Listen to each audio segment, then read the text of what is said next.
ስንቱን ተራራ ባንተ አለፍኩት ስንቱን ሸለቆ ውሃ ሞላኸው ጌታዬ ባንተ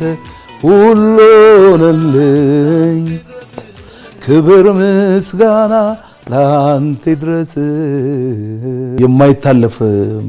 ሁኔታ ውስጥ ማለት እናቴ ሬሳ ነበር እየጠበቀች ነበር ጋዜጣ ላይ ደግሞ መስፍን ጉቱ ሞተ ተብሎ ወጥቷል አባት እንደሌለው እናት እንደሌለው የሚለው መዝሙሩ